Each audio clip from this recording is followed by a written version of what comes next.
convida. Eu não vou agora solicitar, não. Tu me convida.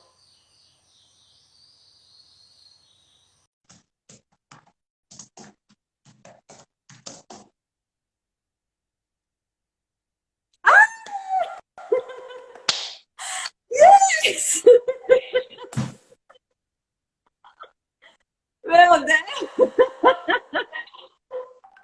Saúde mental é uma coisa que a gente precisa na Pai. motivação. Gente, que horror! Meu Jesus do céu!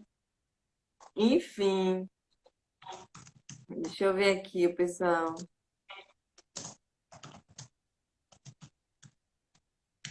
Deixa eu ver se o pessoal entra. Conseguimos. Quem entrou aí? Evaldo. Ok. Vamos ver quem mais entra. A gente falar hoje um pouquinho sobre saúde mental. Deixa eu. Profissionais de saúde.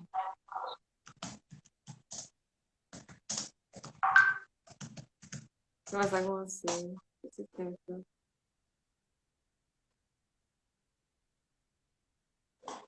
Ótimo. Evaldo, você entrou pelo meu Instagram?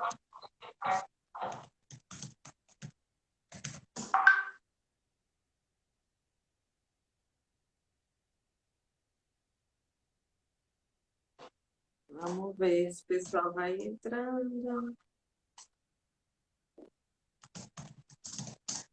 Ah, ok. Então vamos aguardar um pouquinho. Vamos pelo Pessoal, menos o pessoal que estava lá para vir para cá, né? o pessoal vai entrando devagarzinho, timidamente, e assim é a vida. Depois de mil tentativas e vai e volta. Eu já estava pensando em ir para o Facebook. Eu disse, meu Deus, a gente vai para o Facebook, porque eu acho que é uma plataforma menos instável do que o Uhum. Instagram. Então, nos meus dois instas, nos anteriores, eles não têm a opção de live. É isso, é naquele ao vivo. Mas a gente tentou ontem e conseguiu, né? Foi. Ó, Jorge, chegou aí, Vádia, Anjos. Ah, que legal. Ei, Jorge. Tem um carinho muito grande pro Jorge. Pois é. Jorge faz parte do Fórum Popular de Saúde também, junto com a gente. Que eu estava Sim, falando mais cedo. é um dos grandes nomes que se discute de saúde mental aqui no município. Pois é. Então, acho que a gente vai AbraSUS, começar. ele me ensinou, Jorge me ensinou o AbraSUS. Ele deu abraços aí agora, mas Sim, ele me ensinou o abraço. o abraço é muito importante para a gente estar o tempo todo lembrando do SUS, da bandeira que a gente defende, né? Uhum. Então, vamos começar? Vamos começar. Vamos, né? Então, deixa eu fazer aqui as considerações iniciais, gente. É, bom, como todos nós já sabemos, desde dezembro de 2019, o mundo vem sofrendo com a pandemia da Covid-19. Então, é uma doença com uma capacidade de transmissão muito alta e que tem levado um grande número de pessoas a óbito, infelizmente. E desde março, né, tem atingido de forma dramática o nosso país. Por sua similaridade com o período de guerra, devido aos impactos tanto na saúde como em outras áreas, né, em tantas outras áreas, nós profissionais de saúde passamos a ser vistas como soldados em frente de batalha. E o pior, sem nenhuma preparação para estar na frente de batalha. Então, a OMS ela reconhece que no enfrentamento à pandemia, os países precisavam dar especial atenção à saúde mental das pessoas.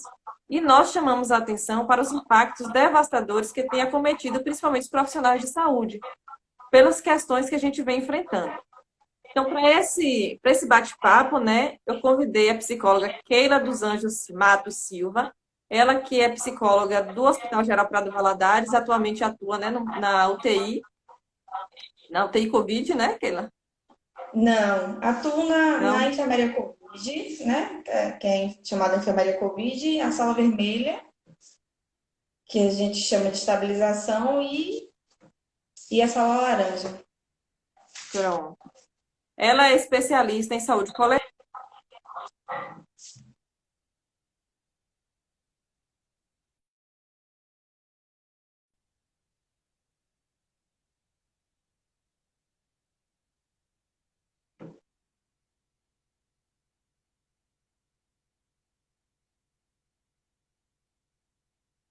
O vídeo Tranquilo? travou um pouquinho.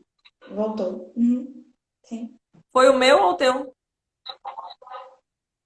Não sei, eu vi você paralisada, então não acredito. Eu não sei que Enfim. fenômeno é esse hoje, mas enfim, Ai, meu Deus. né? Vamos Sim. lá. Então, qualquer coisa a gente vai falando Vamos aí falar. se a internet caiu alguma coisa, viu?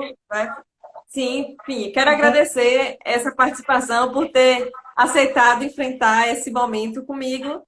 E vamos lá, né? Então, fique à vontade para poder falar dessas questões da saúde mental, principalmente do que você tem visto, né? Do que você tem vivenciado dentro dos serviços de saúde e dentro da sua experiência profissional e sua experiência de vida.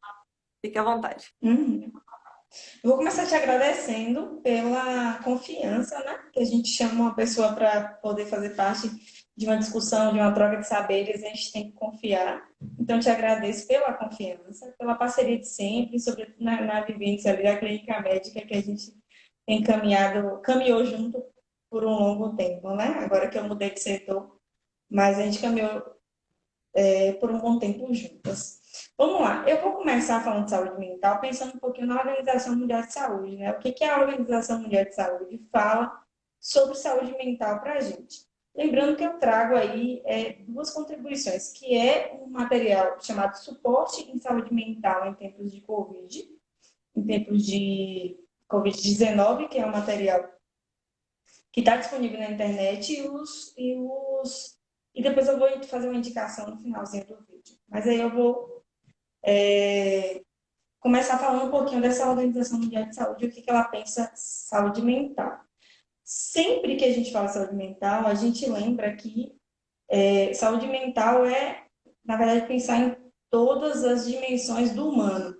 Então, desde a dimensão biológica, a dimensão social, a dimensão psicológica, a dimensão física e a dimensão espiritual, a gente pensa num componente chamado saúde mental. E aí a Organização Mundial de Saúde, ela fala que pensar no conceito de saúde mental é pensar no bem-estar em que a pessoa percebe as suas habilidades, né? A pessoa percebe as suas potencialidades, a pessoa consegue ser produtivo, sobretudo nos seus fazeres laborais, consegue manejar o estresse, inclusive, né? Manejar uma situação de live que não dá muito certo, mas que depois deu certo, a gente conseguiu outros meios, e de trazer contribuições positivas para a comunidade. Essa é a definição que a Organização Mundial de Saúde traz para a gente poder pensar a saúde mental. Então, perceba que a gente está falando das dimensões biopsicossocial e espiritual. Então, o sujeito não é só a dimensão física. Só que a gente vive num mundo, hoje, que se valoriza muito o físico, né? Se a gente está sentindo uma dor, a gente corre para o médico para poder resolver essa dor que a gente está sentindo. Se a gente tem algum sintoma no corpo físico, a gente tende a dar uma prioridade maior. Mas se alguns sintomas são de ordem emocionais, tá falando sobre a nossa saúde mental, né? Que aí eu falo de uma ordem psicológica, a gente tende a deixar para lá ou deixar para depois ou buscar outros recursos que não profissional da área para poder pensar na nossa saúde mental. É uma das questões que a gente vê socialmente e recorrente ocorrendo, né? Então vamos lá. Para iniciar, eu acho que para pensar o coronavírus, a pandemia que nós estamos vivendo hoje, é interessante pensar na nossa cultura local. Bom, Jequié é um povo que gosta muito do afeto, né? Do abraço, de estar perto, de estar junto. A gente é muito afetivo. E com a chegada do coronavírus em nossa realidade, a gente tem uma transformação das nossas demonstrações de afeto, das nossas aproximações. Então, a gente muda muita coisa. Por que eu estou pensando na cultura? Porque a cultura também fala sobre a minha forma de sofrimento, né? E o coronavírus, ele vem e impõe para nós o distanciamento ou isolamento social. Ele diz, ó, vocês precisam se distanciar. É uma medida recomendada pela Organização Mundial de Saúde também, e é uma das formas da gente tentar reduzir aquela curva que a gente, né, a nível de Brasil, a gente só fez subir a curva e ficou, né? É. Enfim, então é interessante pensar nessas questões porque distanciamento de corpos é diferente de distanciamento de afetos. E aí a gente já começa a falar de saúde mental, né? Que bom que nós temos a tecnologia a nosso favor, mesmo com as intercorrências da tecnologia, né? A gente tem a tecnologia a nosso favor. Então a gente consegue estar próximo de quem a gente ama, de quem a gente tem afeto, a gente consegue essa aproximação. Então, distanciamento de corpos, que é o que a gente precisa fazer diante do coronavírus, é diferente de distanciamento afetivo, que é um recurso que a gente tem e que pode ajudar muito a gente nesse momento pandêmico que a gente está vivendo, né? Com a chegada do coronavírus, a gente começa a entender que a urgência do outro é também uma urgência minha.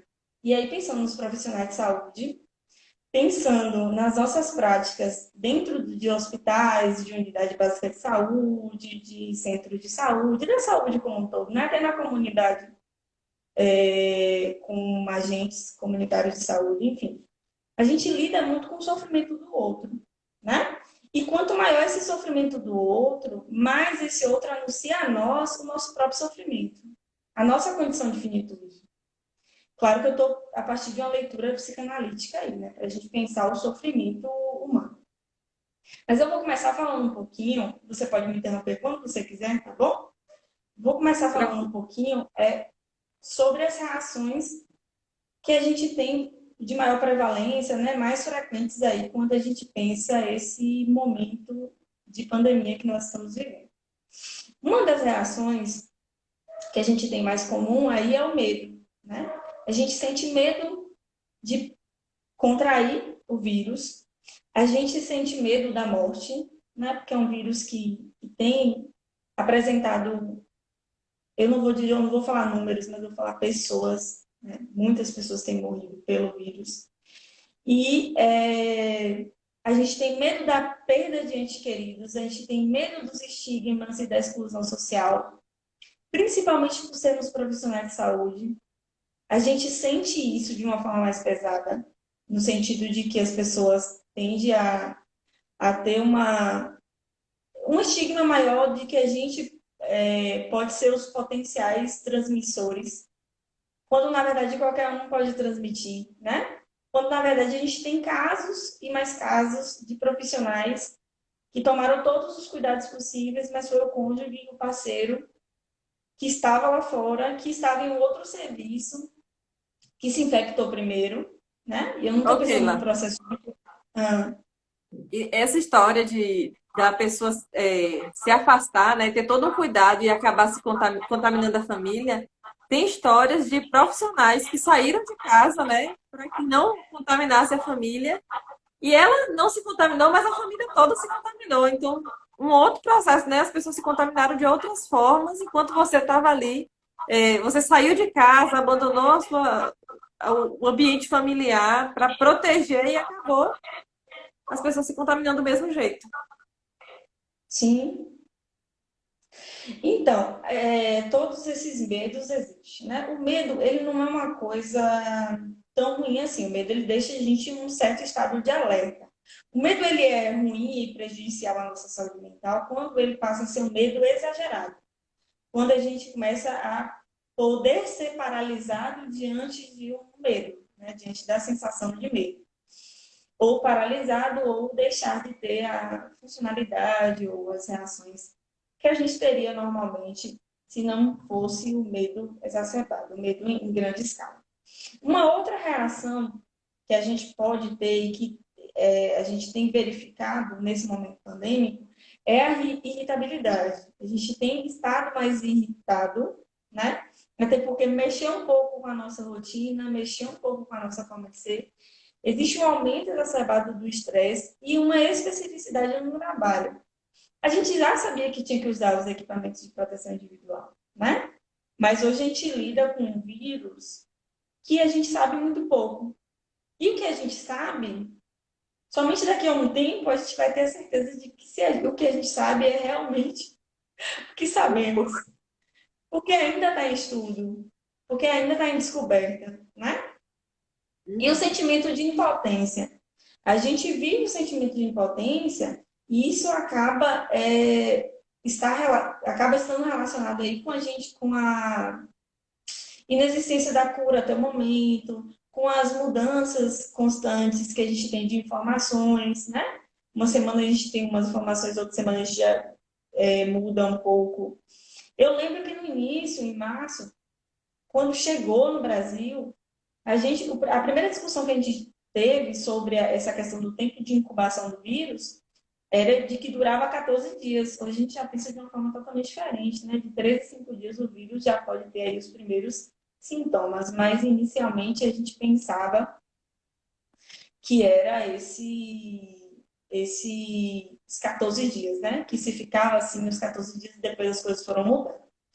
E as instabilidades das deliberações institucionais, que a gente também tem uma instabilidade nesse campo. Maior exposição ao vírus. Nós, profissionais de saúde, temos maior exposição ao vírus em relação a outras categorias, né? A angústia.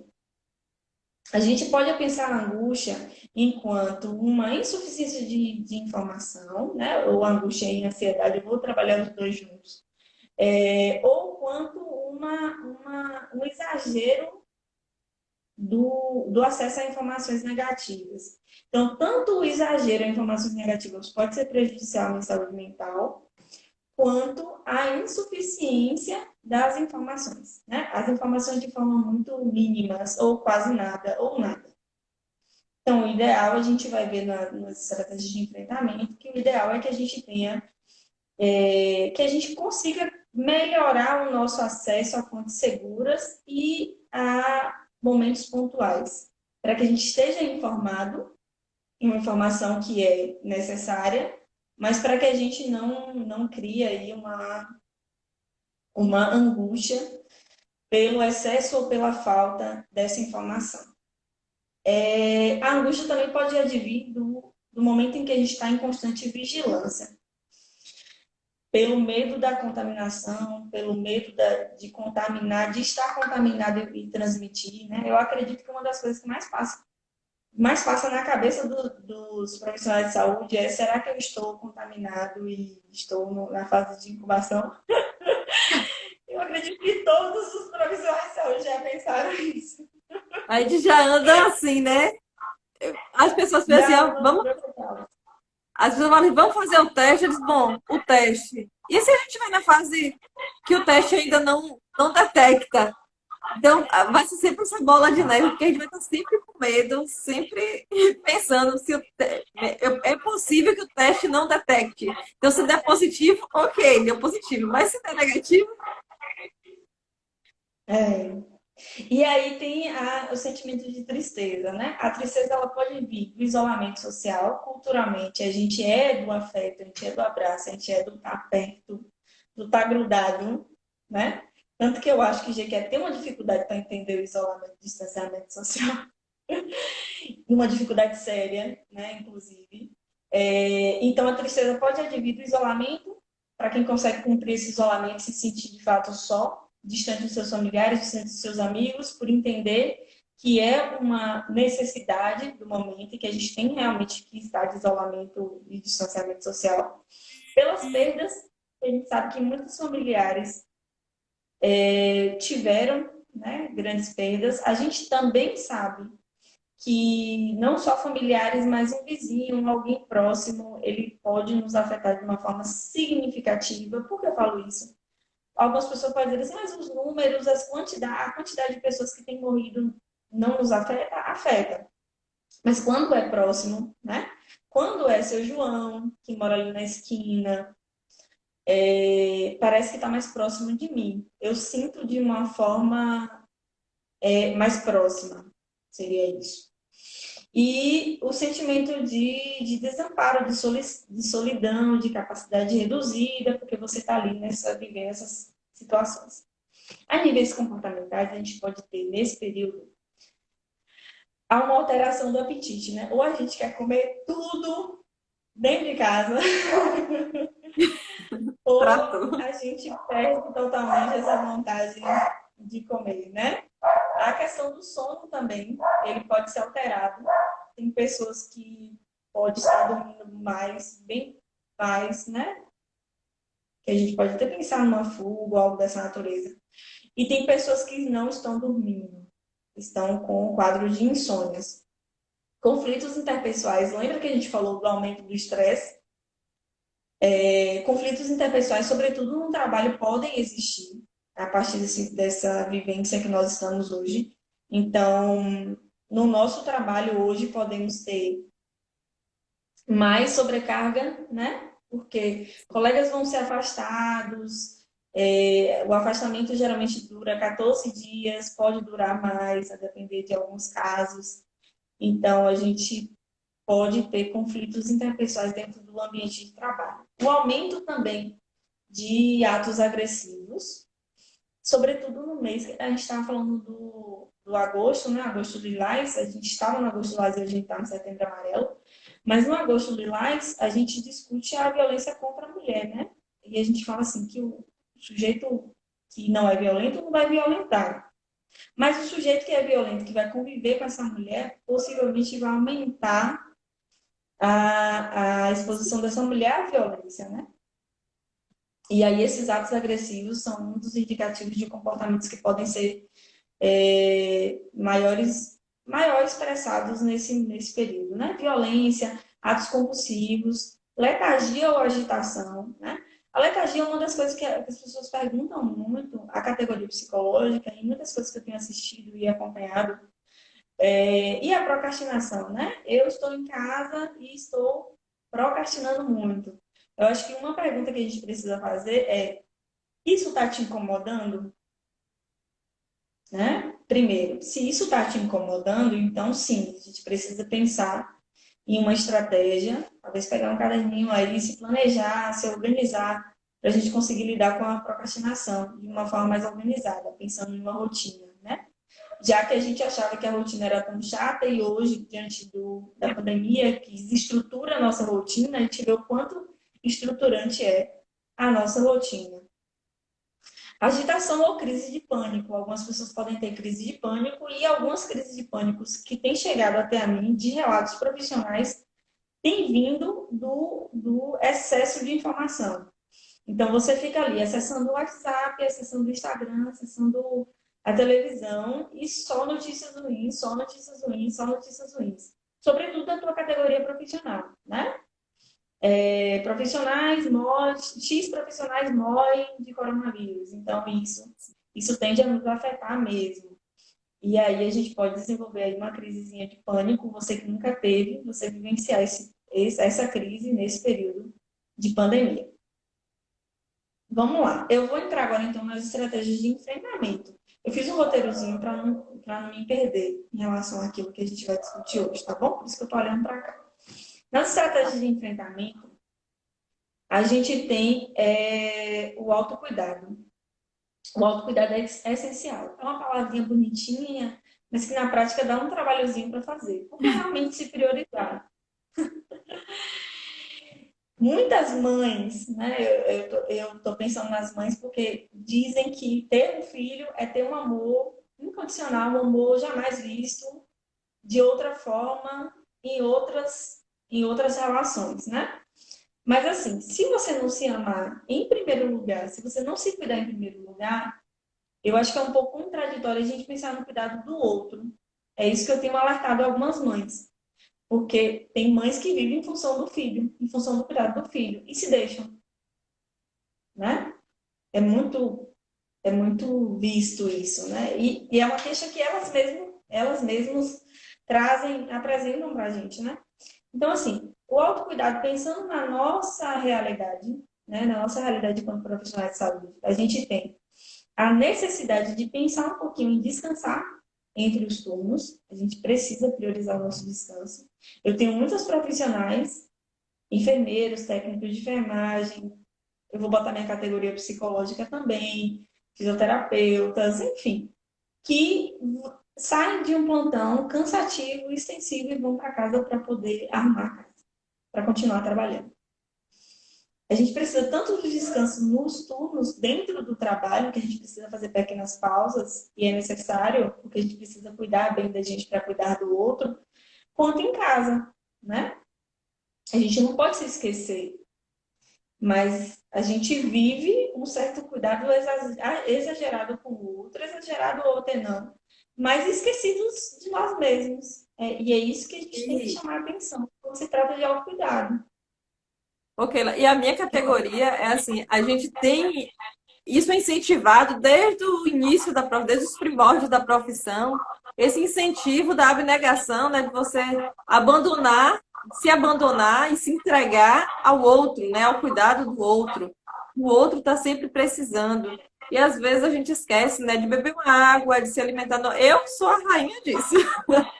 Beber água, se alimentar nos horários certos. Você vai passando, e até o fato de você usar os EPIs, né? Por exemplo, a máscara N95, que você tem que ter um cuidado muito maior para tirar e tudo mais, isso acaba diminuindo. E assim, porque fica chato, você tem que tirar a máscara e lá beber água, isso acaba fazendo com que você não queira, né? Ou sinta que é difícil e aquilo ali acabe evitando, né, levando você a não ter os cuidados necessários, como se alimentar e beber água, que é básico. Sim, e faz parte do autocuidado, né? Hidratar-se e se alimentar da forma adequada. Porque isso é autocuidado, né? Isso é pensar na saúde. E também durante os expedientes, pequenas pausas são necessárias, né? Ver ligado no trabalho aí não vai te ajudar muito a nível de saúde mental.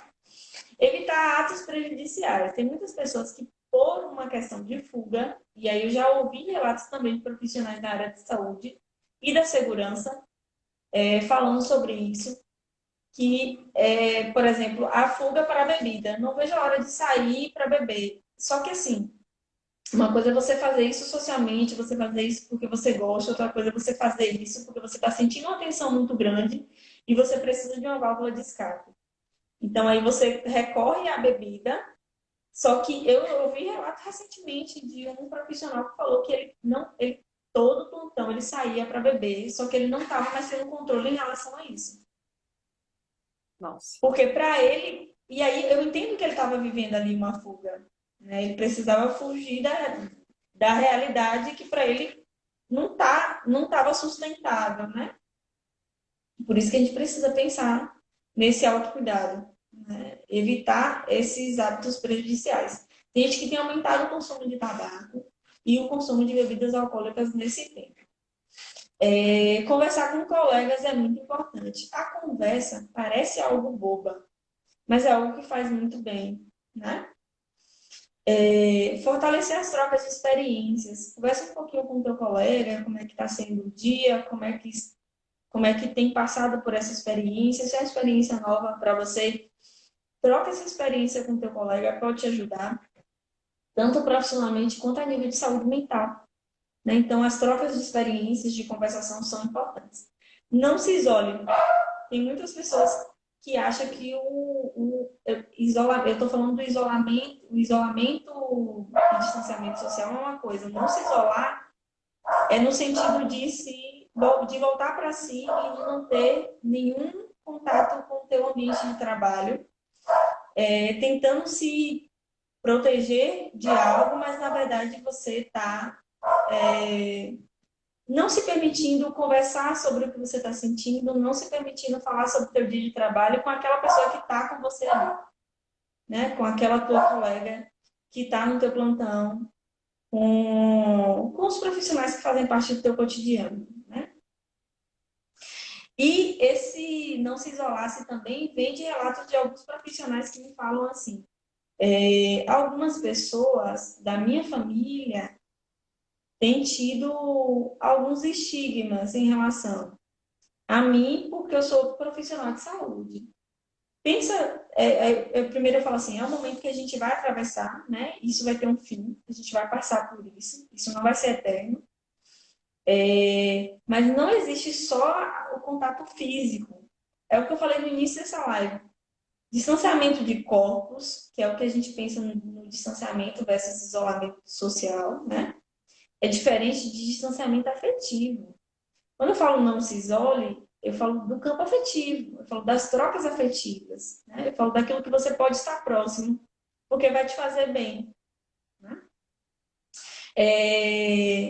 Compartilhe o cuidado. Eu passei um bom tempo ali na clínica médica, né? E aí eu falo dos profissionais ali. A gente consegue fazer isso de uma forma bacana.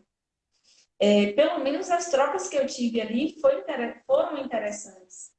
As trocas que eu estou tendo também em outros ambientes também estão sendo bacanas. Mas eu vou falar do tempo que eu passei maior, né, na clínica médica, em que você está ali sofrendo para amarrar o negócio daí e ver alguém que te ajuda, né? Compartilhe esse cuidado, estimule teu colega em relação ao autocuidado. Lembre ao teu colega que ele precisa se alimentar, que ele precisa beber água, que ele precisa dar uma respirada, que ele precisa pausar um pouquinho. Porque cuidar do outro, e o vírus veio ensinar isso pra gente, é cuidar da gente, né? Hoje não existe cada um por si e Deus por todos, né? Hoje a gente precisa pensar no cuidado que é coletivo. Eu cuidando de mim, eu consigo cuidar do outro. Eu cuidando do outro, eu consigo cuidar de mim. Funciona desse jeito. Lembra no início da pandemia, onde as pessoas iam desesperadas para comprar algo, compravam o estoque todo e esquecia do vizinho? Né? Essa lógica de cuidado não funciona. Porque se eu não protejo meu vizinho, vai chegar em mim. Né? Inevitável. E pratique a resiliência, reflita sobre as dificuldades enfrentadas, reflita sobre o momento que você está vivendo, o que você está aprendendo, o que está ficando de experiência, ressignifique algumas coisas que vão ser preciso repensar, né, nas práticas profissionais. Exercício de respiração e meditação. Para algumas pessoas a meditação vai funcionar muito bem, para outras pessoas não. Lembrando que não existe uma forma padronizada de cuidado com a saúde mental. Cada pessoa tem o seu recurso. E era uma das coisas que eu estava comentando com Marla, né, Marla? Anteriormente. Eu falei, muitas pessoas perguntam, e aí, e agora? Se eu sei que eu estou vivendo tudo isso, se eu sei que eu estou passando por tudo isso, o que eu vou fazer? Não tem a Os fórmula nossos mágica. recursos, não tem fórmula mágica, não tem fórmula padronizada. E lembre-se que você já tem esse recurso. Esse recurso é seu. Você já tinha isso antes. Quando você vivia algum momento de estresse antes desse vírus, o que você fazia para você poder se sentir menos estressado, se sentir mais relaxado? Volte a utilizar esses recursos. Se lembre desses recursos porque você tem. E são atitudes mais simples que podem te ajudar nesse momento de pandemia. Então, algumas pessoas, o exercício de respiração vai ajudar muito. Para outras pessoas, a meditação vai ajudar muito. Tem outras pessoas que a meditação não vai funcionar tanto. Mas busque algo que você já utilizava, que você percebe que vai te fazer bem. Algumas pessoas vão escutar música, outras pessoas vai ser, né, Vou brincar com o dançar. TikTok. Eu fico Outras pessoas dançando vão ser aqui. dançar em casa. É 40 Isso. minutos, 1 hora dançando, que é para poder desestressar. Mas na hora que eu termino de dançar, assim, dá uma aliviada, sabe? O corpo fica relaxado, é outra coisa. E isso aí é o seu recurso, né? Outras pessoas, a dança também vai ser uma questão significativa, mas para outras pessoas não. Mas a gente tem um recurso, é nosso. A gente consegue achar esse recurso para poder lidar com esse momento tão difícil. E aí tem um exercíciozinho simples de respiração, que é um exercício que a gente chama de uma técnica de relaxamento para ansiedade, né? Que é respirar puxando 4 segundos, segurar 2, soltar 6. Fazer isso da forma mais lenta possível, para você conseguir trabalhar essa respiração. Até porque quando a gente fica estressado, a primeira coisa que muda é a nossa frequência cardíaca, né? O coração começa a fazer tu. Parece uma paixão, mas não, você está sofrendo. Oh, meu E Deus. retome estratégias de enfrentamento já utilizadas nas crises anteriores. Eu já comentei sobre isso, né? Entenda que você já tem esse recurso. Entenda que as coisas mais simples hoje é o que mais vai contar para você conseguir lidar com a tua saúde mental nesse tempo de pandemia. Cuide do seu corpo, né? Para as pessoas que gostam de fazer atividade física, é uma boa. Para as pessoas que não gostam, pensa que tem um benefício aí. Eu tô falando, inclusive, para mim. Tô olhando para mim, inclusive, falando. Eu comecei, graças a Deus, depois de muito tempo recusando qualquer tipo de atividade física. A única coisa que eu conseguia fazer era o forró. Aí o forró não pôde mais dançar, pronto. Agora eu faço o quê? Comecei a fazer atividade física. Aí tem um personal que faz comigo, minha mãe e com minha filha. que é um momento também que a gente pode ficar junto, que a gente pode conviver. Cada uma com o telefone, cada uma num canto, fazendo a chamada de vídeo, mas assim, é o que a gente consegue fazer e manter a nossa. Manter o afeto, né? Que é o Sim, importante. sim. É importante fazer umas videochamadas, né, com a família.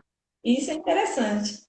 No dia que eu Mesmo tô em uma pessoa que casa, se pega no meu pé em relação à atividade física, né? E ele acabou de comentar, eu tô vendo. Eu falei, eu me coloquei nessa situação, porque eu realmente preciso cuidar do meu corpo físico. A gente precisa parar um pouquinho para fazer uma atividade física, né? Porque é importante mesmo.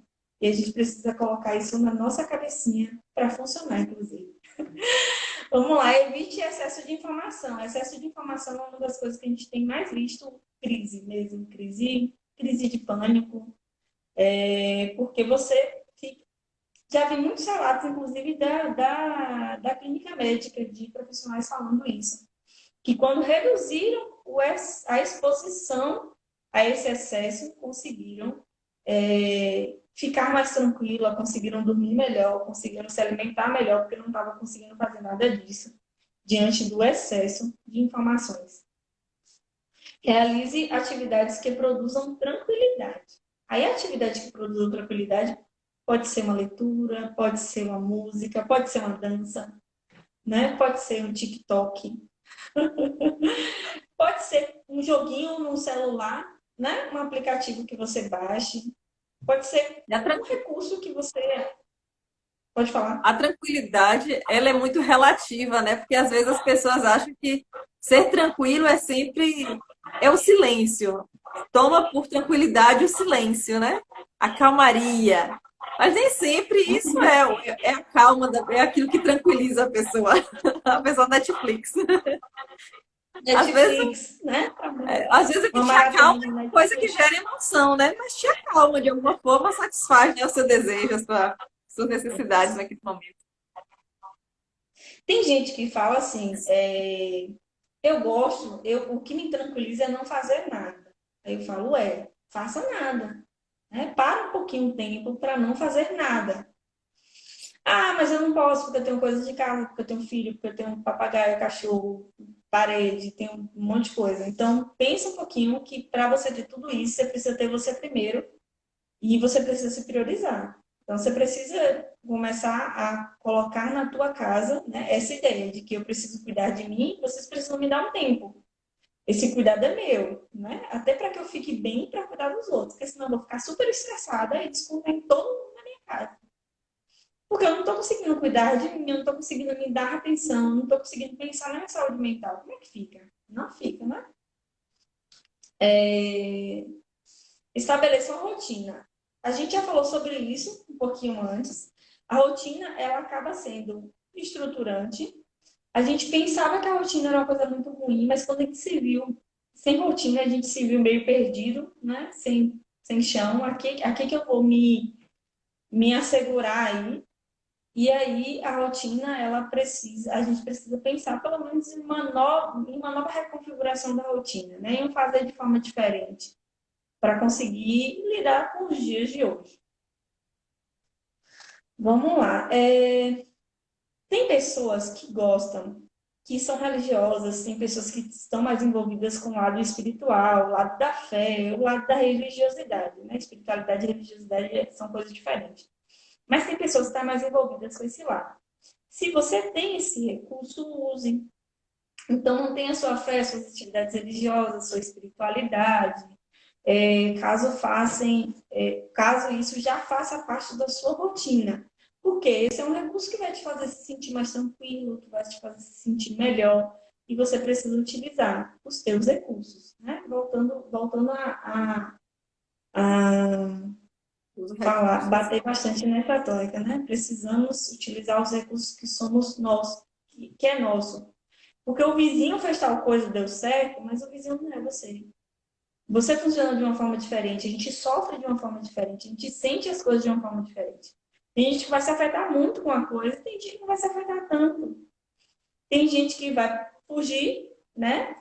Uma fuga psicológica, pensando aí em recursos que possa fingir que algo não está ocorrendo, ou tentar fugir dessa questão que está sendo anunciada, mas tem pessoas que vai para o atravessamento, né? Vai tentar fazer o atravessamento desse período.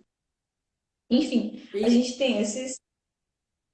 Pode eu falar. tive eu tive colegas que umas se desesperaram, né? Outras, do início até começou uma movimentação ali de um sentimento, depois se acalmou, depois relaxou. Eu no início eu estava bem mais relaxada. Aí depois começou a ficar, eu comecei a ter um pouco de ansiedade. Hoje eu consigo estar mais à vontade. Mas é cada um no seu momento, né? Uhum. Então, aí eu vou lembrar para você, mulher, para você, homem, que tem os seus produtos de beleza aí estocados, quase em vencimento, no seu guarda-roupa, né? Pense em tirar um tempo para você, para sua pele, para suas, né? Eu, inclusive, nós precisamos pensar um pouquinho na gente, para a gente poder se cuidar mesmo. Até porque a gente lida com esse cuidado do outro e a gente lida com muito sofrimento. Sofrimento de ordem física, sofrimento de ordem emocional, dentro dos hospitais, né? Dos hospitais e de outras áreas da saúde. A gente lida com muito sofrimento. Pensando nas mães, eu cheguei a comentar, eu vou voltar a falar sobre isso, né? Pensando nas mães, lembrem-se de que a gente precisa praticar o amor a si, para ofertar amor ao outro, né? Porque às vezes a gente se esquece nessa atividade de ser mãe, a gente coloca o filho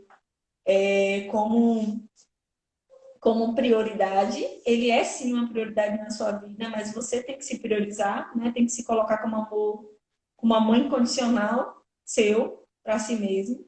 Na tua folga, na folga de nós que somos profissionais de saúde, por favor, folguem, né?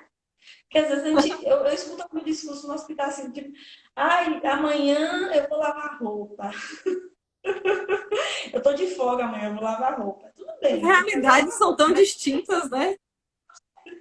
pensa um pouquinho em fazer algo para você. Pensa um pouquinho na tua folga, em tirar realmente uma folga. Uma folga dos filhos, uma folga do companheiro, da companheira, uma folga, sei lá, uma folga daquilo que você faz sempre e que te cansa sempre e que você nunca parou para fazer uma coisa diferente, para fazer uma coisa por você, por exemplo. Então pensa na folga e em se cuidar um pouquinho. Ok, E lá. ser um pouquinho. Ah, E assim, é importante, a gente também, eu estava lendo um texto, foi até para fazer uma outra live e tal, e a gente falando sobre a questão de delegar funções, né? Que às vezes a sim, gente, eu acho que é material de Natália, a questão de delegar funções sem se cobrar. Você não pode achar que só porque é mulher que ela tem que cuidar da casa. Ou só porque perfeitamente. parece que ela gosta de cuidar da casa, você tem que deixar que ela faça aquilo que ela gosta. Às vezes a pessoa não está fazendo o que ela gosta, às vezes está fazendo porque ela entende que aquilo é necessário para o ambiente ficar organizado. Então a gente Sim, precisa delegar funções, né? Se organizar, delegar as funções e saber que cada um tem o seu momento de fazer as coisas. Porque se você sim. ficar, delega uma coisa, por exemplo, vai lavar os pratos, alguém vai lavar os pratos, aí a pessoa não costuma lavar os pratos tipo 2 horas da tarde, depois do almoço. Ela quer lavar os pratos 5 horas. Então, é no tempo dela, não dá pra gente também ficar se cobrando e cobrar também do outro muito, porque é um momento de estresse, é um momento que envolve muita tensão e a gente precisa, eu acho que precisa delegar as coisas, precisa se respeitar, né? Pra gente ter um ambiente mais em paz.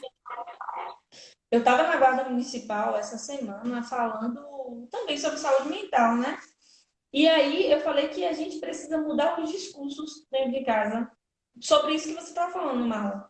Por exemplo, muitas mães falam assim: ah, mas meus filhos me ajudam. Seus filhos não lhe ajudam. Seus filhos são moradores de dentro de casa, né? Eles fazem porque vocês têm que dividir tarefa e todo mundo tem que fazer. Então, a obrigação e a função prioritária não é sua. E as pessoas precisam entender isso. Porque às vezes a gente toma para si, né, a posse daquilo e fica complicado, né? A gente Aí precisa depois dividir. reclama, tá cansativo, não aguento mais, tá estressante, mas claro que tá. E a gente acabou se responsabilizando por coisas demais.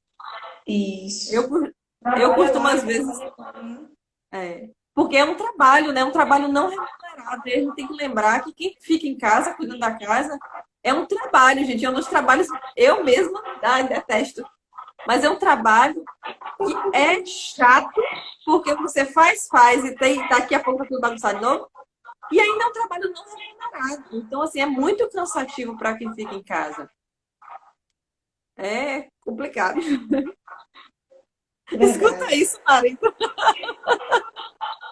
Escutem, maridos, namoridos, escutem e vamos se empoderar da casa que é sua, da função que é sua, dos braços que são seus. Pois Inclusive, é, né? com certeza.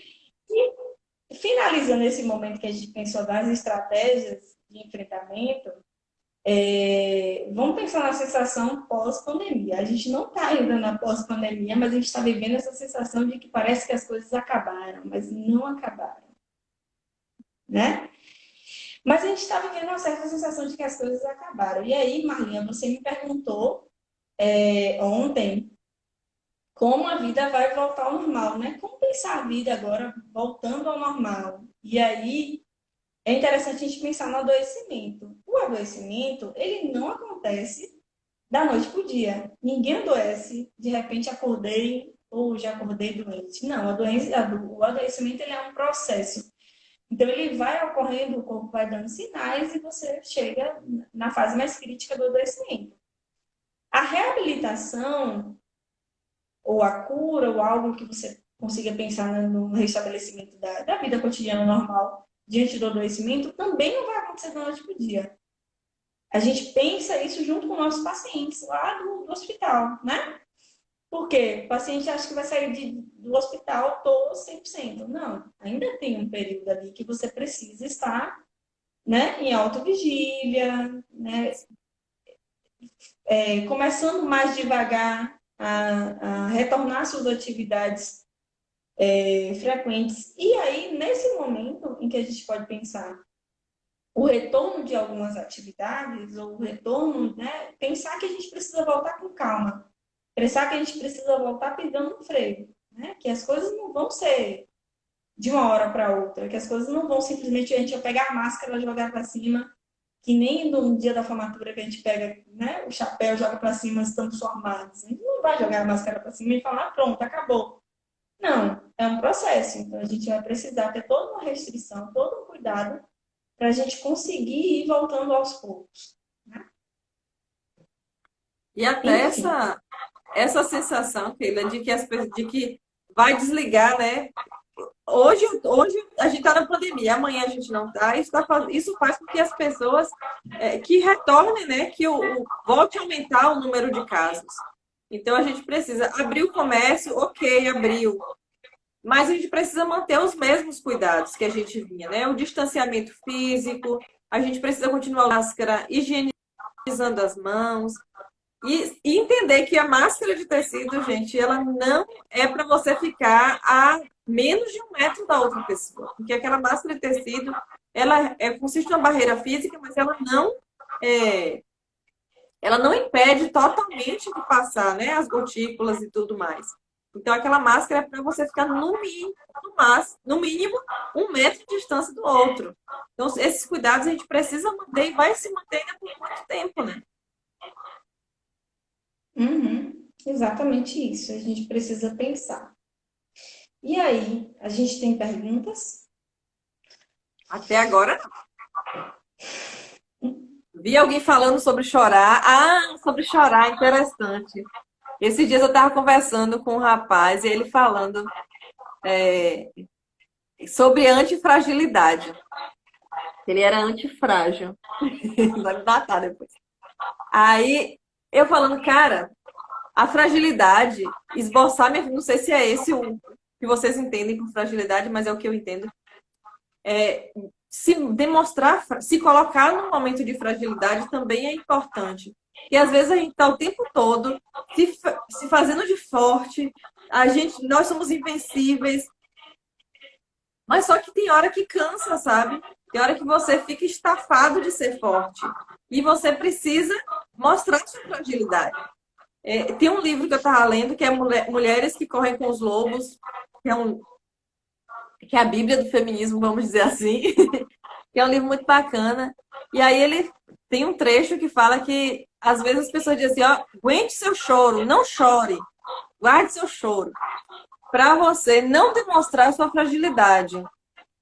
Só que aí, o próprio livro traz, ele diz que não existe uma violência maior do que essa. Porque é você tentar calar os seus sentimentos. E eu, quando eu estou estressada, eu choro. Choro, choro, choro, choro. Aí aquilo me alivia. Aí é que eu estou pronta para o próximo. Mas eu preciso desses momentos, sabe? De fragilidade, de mostrar que... De colocar meus sentimentos para fora. Porque a gente não aguenta. É muita pressão. É muito medo, é muita angústia. Não só sua, como da equipe, como dos pacientes, da sua família. E a gente precisa entender que não somos fortaleza, não podemos ser fortaleza o tempo todo. Uma hora a gente tem que ser protegida.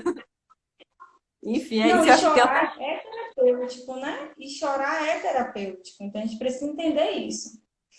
O choro é a expressão de emoções. Então, se você, toda vez que você se sentir vontade de chorar, você prende, porque você não quer ser frágil, porque chorar socialmente é algo visto como você não está sendo forte o suficiente, né? A gente precisa desconstruir essas ideias. São ideias que eu tento desconstruir o tempo todo no hospital com os pacientes. Ah, eu não choro, né? Mas chorar, o que é chorar? Né? Por que você não chora?